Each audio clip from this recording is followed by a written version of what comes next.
Hello, today's Friday, October 29th. It's about 11 a.m. and today is one of the few videos where I go in knowing what the title is going to be. And so I know that if you've clicked on this, you've seen that I am making the argument for homophobia. So, quick reminder, since I think this is going to be one of those videos that will get seen by people outside of my subscriber base of 31 people. This is unscripted. The point of this is just me expressing what I believe right now. I could be wrong. I have no special knowledge. I might update my beliefs after this video. I would hope that if somebody has disagreement with what I'm saying, they give me constructive criticism in the comment section. You know, I understand that what I'm saying is controversial. That's part of the reason I'm saying it, is because I think the only way to get through difficult issues is to talk about them and tell the truth. So what I'm going to do is tell the truth about what I believe. So, like I said, I have no specialized knowledge. This is me speaking from experience. I've talked in previous videos about where I've been, what I've done. I have a unique set of experiences. I mean, we all do, really, but I'm not speaking from a place of ignorance, I will say. I know people will accuse me of that. There's two main accusations that will come at me from this video. One is going to be ignorance and the other one's going to be evil. You're either ignorant or you're evil. So I'm just going to try and knock that out of the way right away. First of all, well, disproving my own ignorance is kind of difficult to do. I mean, I have not read all the books in the world. There are things I don't know. But when it comes to evil, I do not promote violence against anybody. I've said this 1,000 times. I'm a liberal, meaning I think, to me, what liberalism is the belief, or it rotates around, it revolves around. At the core of liberalism is the idea that all humans have inherent value. And so that goes for people of any sexual orientation. I think everybody has inherent value no matter who you are. I don't want anybody to get hurt. I promote no violence. This is just me expressing my belief right now, my opinion, just expressing myself. So, yeah. Also, another thing, I'm only talking about gay men in this video. I'm not talking about women at all. At all. I have a much better understanding, as a guy myself, I have a much better understanding of the way men think than I have of the way women think.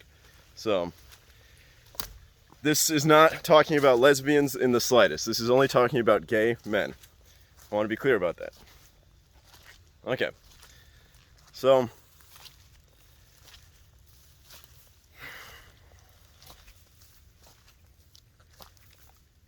just give me 1 second to collect my thoughts and figure out where I want to start here.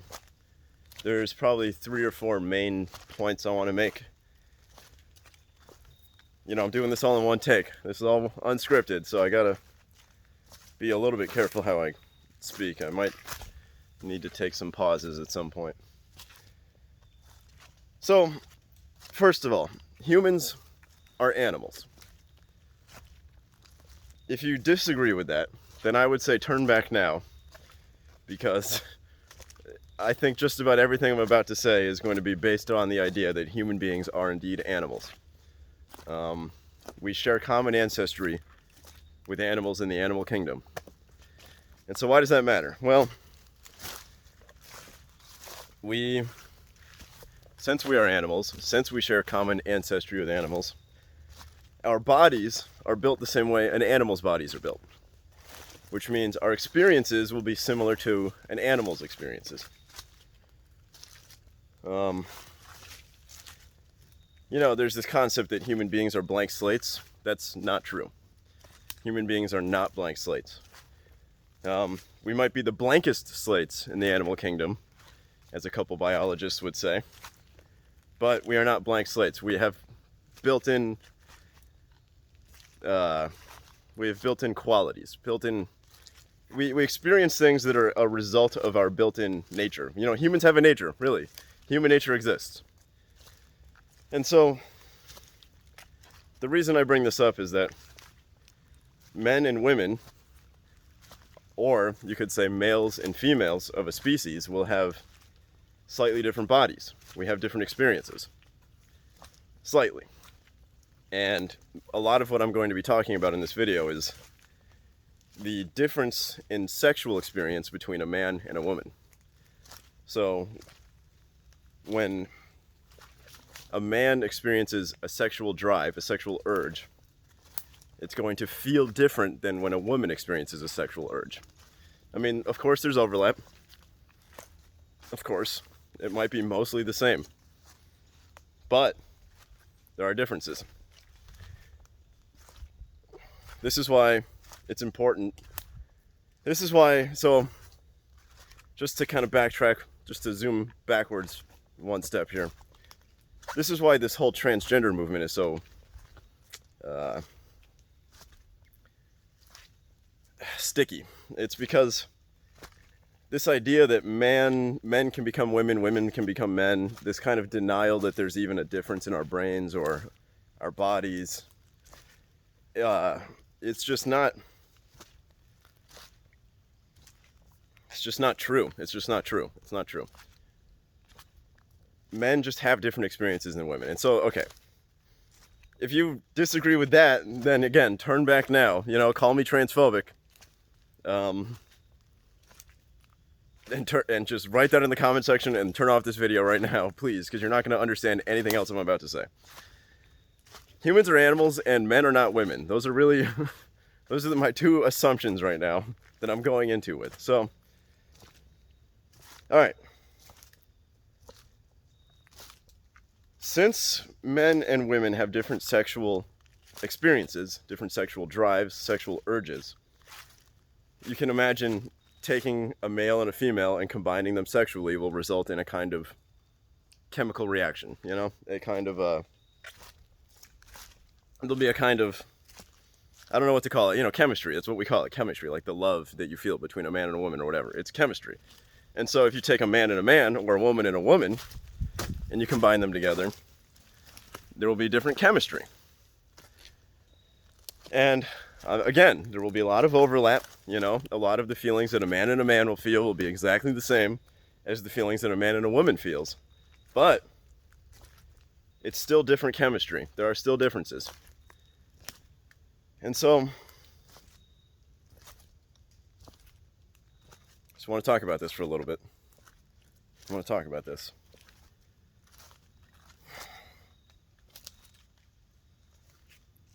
It's hard to say exactly what the differences are. There's the easy examples. There's kind of the stereotypical examples that our culture sort of laughed about for a long time. This idea that men want more sex than women. Men are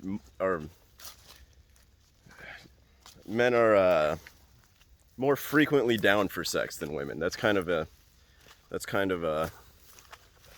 stereotype, right? And I'm not going to say whether that's true or not. But what I am going to say, I guess I should just kind of state a hypothesis here and then just go from there and then defend my hypothesis. So let's say you have a stereotypical club in a city, like a drinking, place where people go and drink and dance, lights are dim, a club. Hundreds of people in there, music's loud, people are just sort of partying, typical weekend in a city. Or anywhere, really. So you got a club, right? Stereotypical club. Not a gay club, just a regular club. Now compare that to a gay club. One that is... So the way that I sort of see this is, imagine a stereotypical club where the percentage of gay people in there is the same as the baseline percentage in the overall population. Just imagine that for a second. So like 90% of the people in the room are straight, and then 10% are gay, right? So that's Club A. So then imagine Club B, gay club, stereotypical gay club. Maybe 90% of the people in there are gay, 10% are straight, something like that. So that's Club B. Here's my hypothesis. One second, let me cross this creek here. So if you were to measure the number of people in both of those clubs, if you were to take the number of people that went home that night in a one-night stand, in a kind of a casual sexual encounter. The fraction of people in Club A that go home in a one-night stand will be lower than the fraction of people in Club B that go home for a one-night stand. What I'm saying is, the gay club will have more people having one-night stands than the straight club. So in a straight club, and this is just from my experience, this is so, why do I believe this? This is something I believe, so, or it's at least something that if you were to test it, I believe that you would find this to be true. I mean, I've never tested this. I've never stood outside these clubs with a clipboard, and been like, are you going home tonight? Are you guys straight? Like, I haven't done that. I don't know if anybody's done that. But this is just from my experience. I have been to gay clubs. I've been to straight clubs. I don't want to go over my history again here, but I spent 3 years in Los Angeles, and I sort of just went to all sorts of bars and clubs, and I just never said no to anything. I just went everywhere, right? So, and I just watched, I just observed for 3 years, and I learned things. And what I noticed is, in a straight club, something like 10 to 15, 20% of people will go home in a one-night stand, like that night. Obviously, I can't tell. I wasn't like sitting there, again, I wasn't sitting there with a clipboard measuring this scientifically. But I think that number is higher in a gay club. When I went to gay clubs, I saw a lot more. The energy is just different. There's a different sexual energy when the room is filled primarily with gay men versus a room filled with primarily straight men and straight women, right? And again, it comes back to this chemistry. The chemistry between two men is different than between a man and a woman. And then if you take that and you apply it to an entire room of people, the entire energy of the room is different. I don't know who can deny. I don't know who's gone to a gay club, and I'm talking like real West Hollywood gay club where there's like,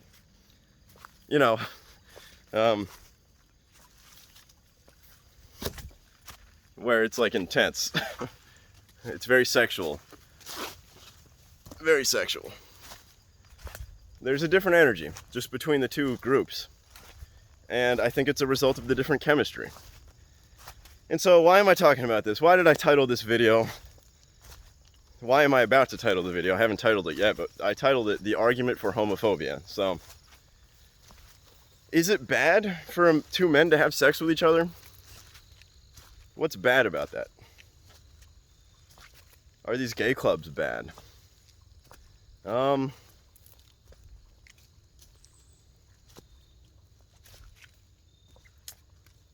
Just give me 1 second.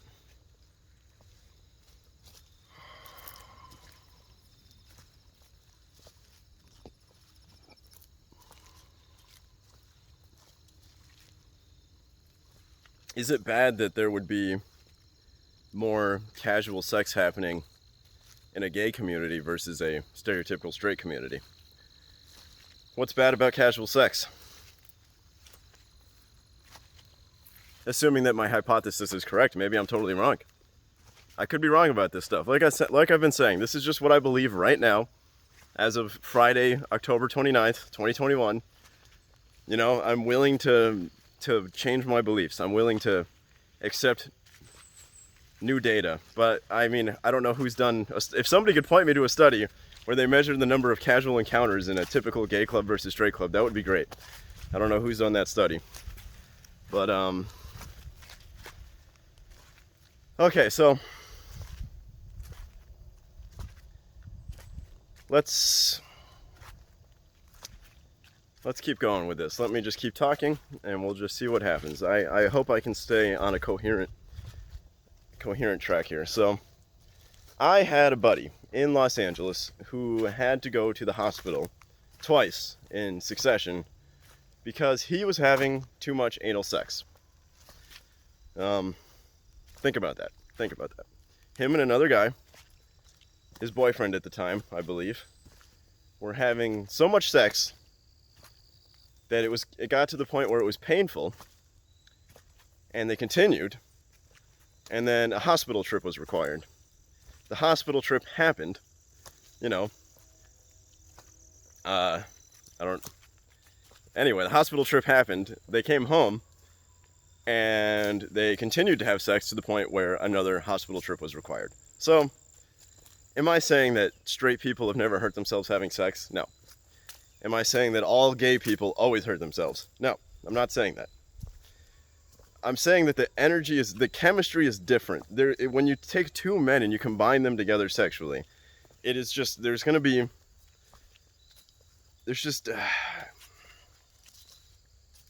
let me illustrate this with another example. So,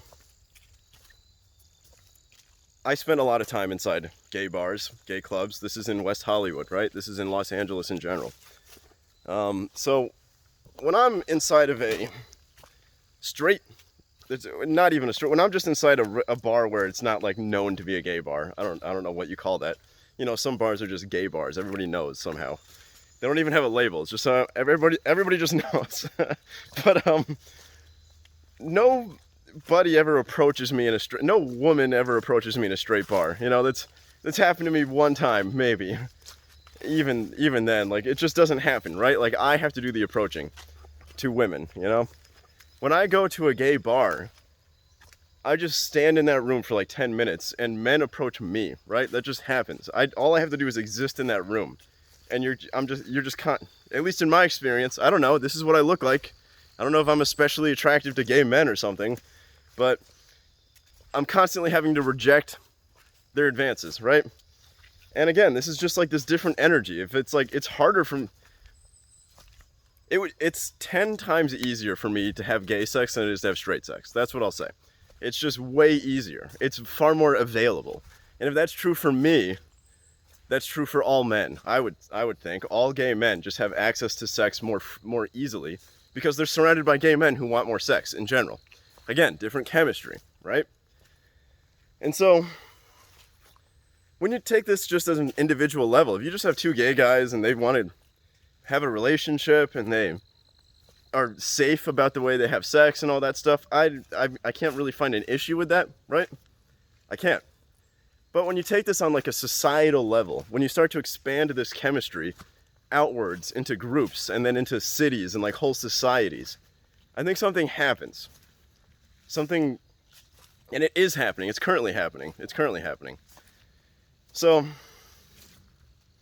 because when I was born in 1993, when I grew up in upstate New York. That's where I spent the first 11 years of my life. And then it wasn't cool to be gay. It was not. You would get made fun of. Gay used to be it was a derogatory term. If something was bad, you'd call it gay. Like, hey, stop being gay, you know? Like, that was like a way to make fun of somebody. And that was when I was born. This was just a couple decades ago, And society has changed quickly, very, very quickly. The LGBT movement is incredibly successful, and it has normalized and brought into acceptance the entire gay culture. And so I've been thinking, why was there homophobia to begin with? What is homophobia, right? Maybe I should talk about that for a second. Is homophobia the idea that when I see two guys kissing, I get disgusted? Is it a disgust reaction? Because personally, I don't experience that. I've seen other people experience that. I mean, at least display the experience of it. If I were to surprise my grandma with a picture of two gay guys, be like, ha! She might be like, oh my God, gross, clutch her pearls and all that. But is that a genuine expression of disgust? The same way that you would feel disgust if you saw something disgusting, like a dead body or something like that? Like, humans have a built-in disgust reaction that we do genuinely experience when we see certain things or encounter certain things. Does that naturally happen when you see something homosexual? Is there a natural disgust reaction? Like I said, in my experience, no. I think that is not what homophobia refers to. Maybe some people have that. But when I think of homophobia, I think of like the social pressure. You might call it heteronormativity, is kind of the opposite of homophobia. There's a pressure to be straight and a pressure not to be gay. And it's sort of a collective societal pressure. And part of that would be using the word gay as a derogatory term, right? So it seems like the world I was born into was homophobic. It was very anti-gay. It was like, hey, don't be gay. There was pressure to be straight. It's along the same lines as these gender roles. I know how complicated this gets so quickly because it's like there's a pressure for men to be masculine and for women to be feminine, and part of masculinity means you fuck women, you know. So it's like you got to be a heterosexual male if you want to be masculine, and it's kind of this like, there's that societal pressure that exists, right? And you could say homophobia is part of that, right? It's like this, you don't want the boys of your society to be non-masculine. You want them to be masculine and then not be gay, you know? They need to be out there fucking bitches, you know? So it's like, oh man. Anyway, what I'm trying to get at here is that homophobia is much more of it's more subtle than just a simple disgust reaction. It seems to be a kind of societal agreement, like you could call it a social construct, possibly. I hate to use social construct because it's just like been co-opted by morons, that term. But, so, okay. When I'm saying homophobia, that's what I'm referring to. I'm not referring to the disgust reaction. I'm referring to societal homophobia. So why did that exist? Why was I born into that world? Why did we all come from that world? You know, if I go back to the 1950s, the 1850s, you know, there was times when it was like an actual crime to be gay. It was you would get killed, you would be defenestrated, you would be put in jail, you'd be, you know, all sorts of bad things happen to gay people throughout all of history, as far as I know. There's those little pockets of places where it wasn't so bad, you know. I've talked about this with people before, and everybody's always like, well, what about Greece? You know, what about that one time in that one place where it was acceptable? It's like, okay, fine. There's exceptions to the rule, but I think generally, at least according to my understanding of history, and again, I did no research before making this video. From what I understand, society is generally homophobic, just in general across cultures. It's just generally discouraged across all human culture, across the whole planet, and there are exceptions. But what I'm saying, okay, so I guess even if it's not true, why does homophobia exist at all? Even if it was only true in modern Western society recently, you know, why was it there? And so here's what I'm getting at. I think it's there for a reason. I believe it is not just there for evil, you know? A lot of people will just equate homophobia to like the Catholic Church, to like this evil like hatred of this evil bigotry that just wants to destroy the free expression of free sexual expression, right? It's kind of like this evil anti-free expression. I don't know, it's just evil, right? That's what people call it. But I don't think it's evil. I don't think homophobia equals evil. You know, like I'm not saying that this gets, okay, wow. So this gets complicated because when you have a homophobic society, you'll have somebody who's gay and they'll get the shit beaten out of them, or they'll get killed or thrown in jail. Like something really bad will happen. And that is evil to me. That is evil, right? That behavior is evil. But, what if it's there? What if this feeling, this societal pressure to not be gay, is there as a sort of a guardrail against something happening? What if there's like a long-term, okay, how do I say this? Some rules might exist for reasons we don't know. Like there might be a fence that's up, and just because we don't know why that fence is there doesn't mean that it shouldn't be there, and it doesn't mean that that fence is evil necessarily, right? And so homophobia might be a kind of offense against something happening to society. And so here we go. How far am I? 24 minutes in. I'm about to make a big leap here. Bear with me, please. So go to well, they don't happen now because of COVID, but I was present in the last gay pride parade in West Hollywood. I went to the last 2 parades, I'm pretty sure. They're a lot of fun. It's a big party. It's a street lined with bars. Everybody's there just partying. It's a huge party, you know, and it's not just for gay people, it's for everybody. But what exactly happens there? If you go there and you kind of just hang out there, what exactly is being celebrated? You know, like what is the parade about? Is it about acceptance? You know, I mean, gay people have been able to marry each other for a while. they have had technically equal rights, I mean, under the law for a while. And I would say we've reached a point where homophobia is pretty discouraged, you know? At least in polite society, saying something bad about a gay person is as bad as saying something racist about a black person, right? We've reached a point now where polite society, most people are not homophobic. They're accepting, right? They're very accepting. So what exactly are these parades doing now? I mean, is it just a party? Is it just an excuse to drink? That could be true. But when you go there and you look at these parades now, I'm not saying all of the people there do this. I'm not saying that this is a general rule, but it's very sexual. It's very sexual. So why would that be? Why would a gay pride parade be especially sexual versus a regular parade? You know, like, what does LGBT have in common with... I mean, obviously it's about sexual orientation, so I mean, I can see the connection. But you're gonna go to if you go to a gay pride parade, you're gonna see a lot of what I would call fetishism, you know, a focus on kink and fetishes and sort of sexual, what would classically be called sexual deviancy, you know, like perversion almost. And I know that I'm jumping into dangerous territory here. You know, I'm not saying that, wow.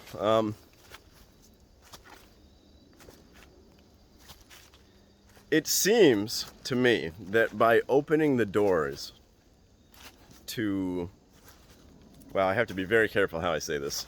Very careful. I'm not saying that straight people aren't perverted or capable of perversion, you know, I'm not saying that at all. But I am saying that there may be a reason why we have guardrails up as a society about sexual behavior. You know, we have guardrails up. When I say we have norms around how men and women date each other for a reason. It's to protect us from going...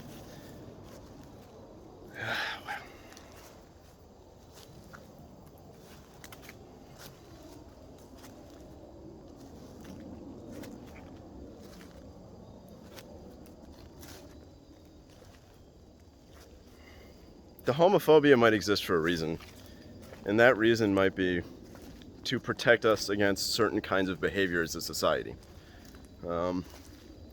It seems to me that some of the behavior associated with gay culture is not healthy. It's not good for society as a whole. And I'm not saying that at all about gay people. I'm saying that there's a kind of like I said, go to these parades and there's like an obsession with, you know, somehow we went from acceptance of two men having sex to acceptance of like all sexual behavior, right? It doesn't matter what your kink or your fetish is. It should be accepted and like proudly displayed, you know? And, you know, I know that you could easily say that I'm like standing here like some sort of like church preacher saying, oh, we need like shame culture back, you know? Maybe we do. Maybe we need a little bit of this shame back in our society. Maybe people shouldn't be proudly displaying their sexual kinks everywhere, you know?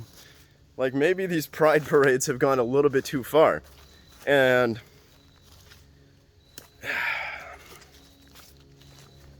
you know, maybe the homophobia existed for a reason. And maybe our society is less I mean, look around today, right? Like, is our world better today, right now? I mean, I guess that's an entire video in itself. Like,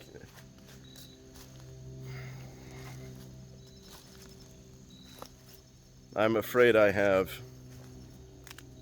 lost my train of thought here.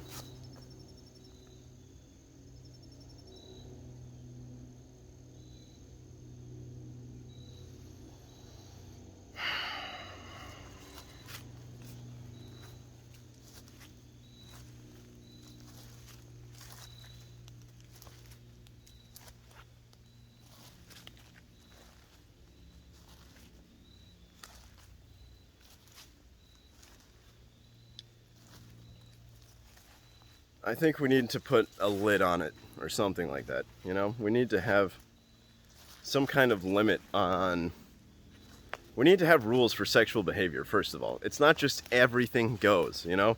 I mean, clearly you don't want men out there just raping, you know? So like that's a rule.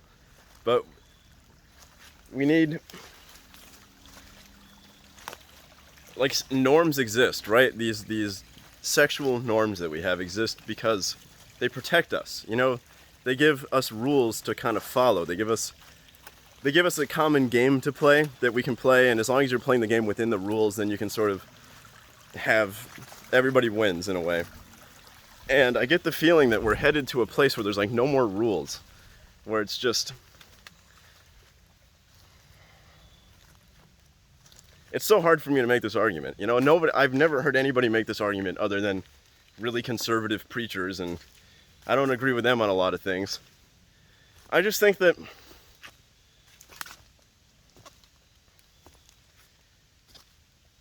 like we shouldn't be so easily accepting of all sexual behavior. There needs to be some sexual behavior that is just frowned upon again, you know? Like we need some of that shame back. And for some reason there seems to be a connection with the acceptance of homosexuality. Like that seems to have coincided with the acceptance of like a lot of this other behavior. And you know, this is coming from my own personal experience. I've been to these parades and it's just extremely sexual, and it's hedonistic. Like I said, I mean, maybe it's just because it's West Hollywood and it's just, there's bars everywhere. But there's a kind of hedonism that goes along with this culture, because like I said, if you're a gay man and you walk into a bar, you have access to sex like immediately. And that's just not necessarily a good thing. Like it might be good that women reject men so frequently, you know? Like there's sort of, the women's selection process is sort of like a natural limitation on the amount of sex that can occur, you know? And when you don't have women in the situation at all, when it's just guys in a room together just fucking each other, it's just like this, it's not something you want in a healthy society. You don't want all of the men in your society just fucking each other. It's just not good. You know, too much of something is bad. You know, too much alcohol is bad and too much sex is bad. It's just not. This is kind of what I'm getting at. Like there's a reason why homophobia existed. And I don't know precisely how to describe that reason, you know? I can't articulate exactly what it was. And I think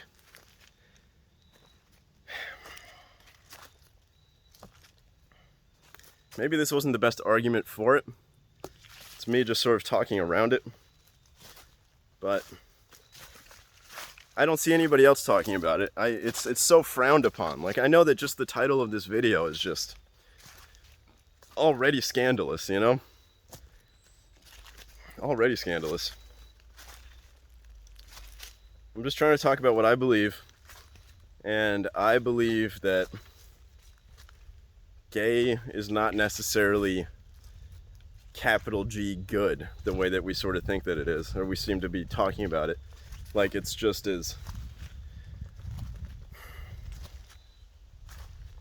You know, like I said, I think there's a difference between the individual behavior and then the collective behavior. Two guys just being in a relationship, like that doesn't strike me as bad at all, you know? Gay men exist, and I assume that gay men, like a homosexual man, feels towards men the same feeling that a heterosexual man feels towards women. And, you know, it makes sense for them to be in a relationship with another homosexual man. But that's a relationship. That's where like two people actually care about each other and love each other, and they want to raise a kid possibly, or maybe they want to just be happy together, right? As an individual, that seems to make sense. But then when you take this and you expand it to like the societal collective level, it seems to result in this behavior that we don't want as a society.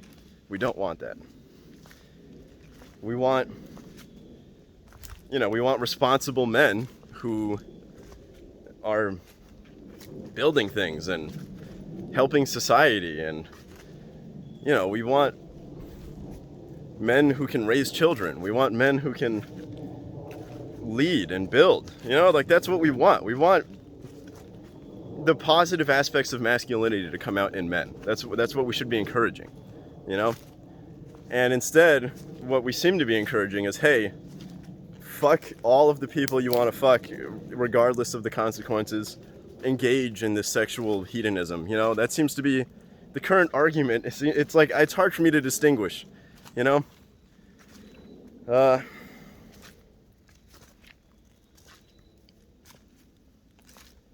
You know, and here, 35 minutes in, let's go one more level deep here.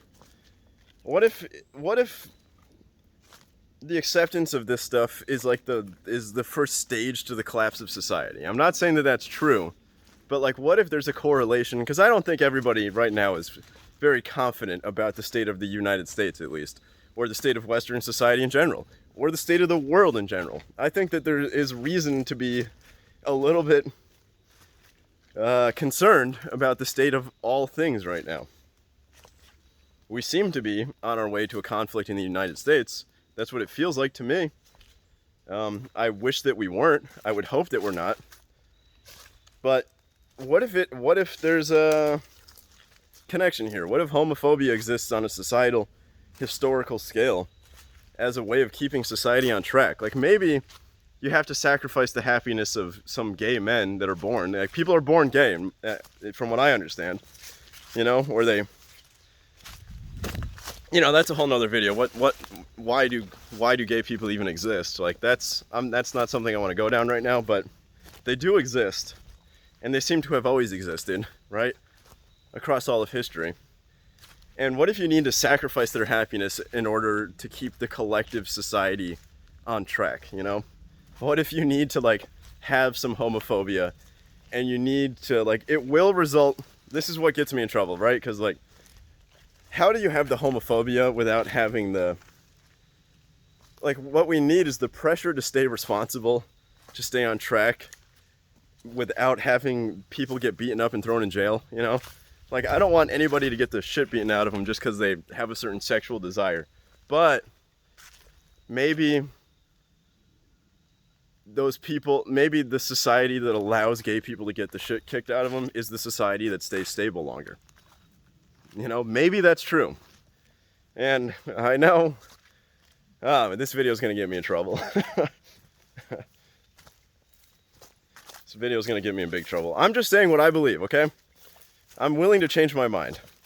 This all revolves around this fact that men and women are truly different. That's true. And I think that, like, this, it always comes back to the transgender thing.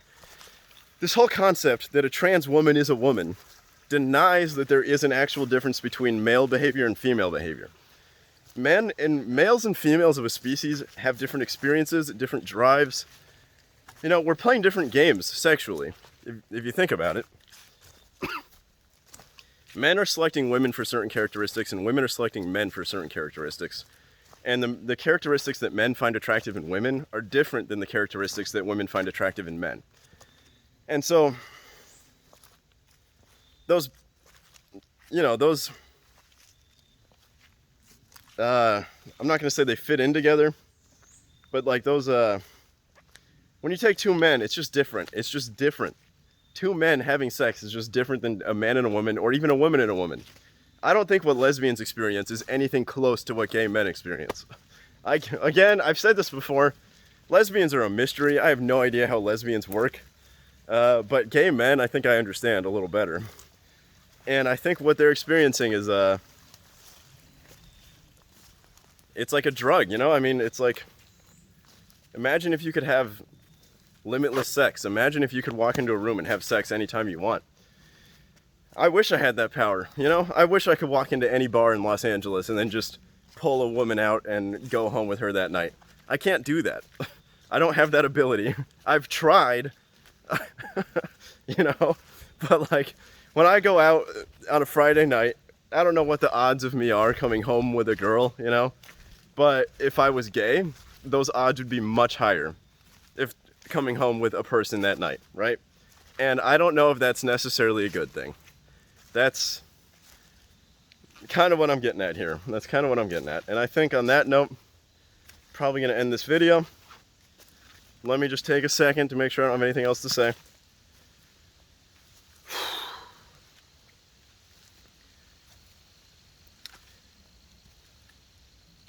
You know, I'm very much against clickbait titles. I hate the concept of clickbait. And I know the title for this one is going to be The Argument for Homophobia. And that is kind of clickbaity. But that's legitimately what I'm trying to do here. I'm trying to express the other side. I'm just trying to, you know, I've said this in other videos. This is why freedom of speech is important. Because we need to be able to talk our way. Like, I just think this is why the First Amendment exists, is for me to make this video. And I understand that it's going to make people upset, most likely.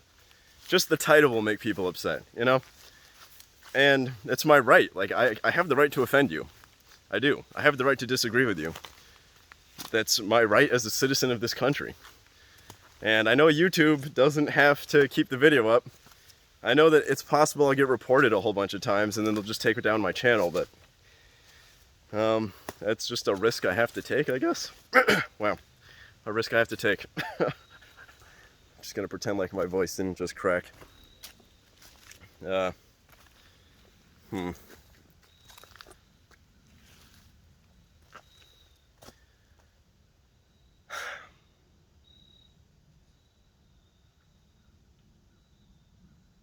Yeah, if you disagree with me or if you have something, like I said, leave a comment.